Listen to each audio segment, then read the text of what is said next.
Bago kumain, magtitimbang muna si Daddy. Ayan o, 80 kilogram ang bigat. At yan naman ang kanilang menu. Marami kang pagpipilian. Napakasarap.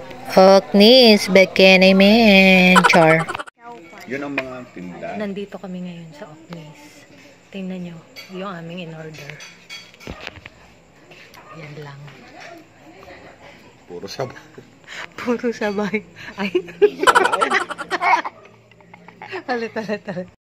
Yan ang aming totoong food.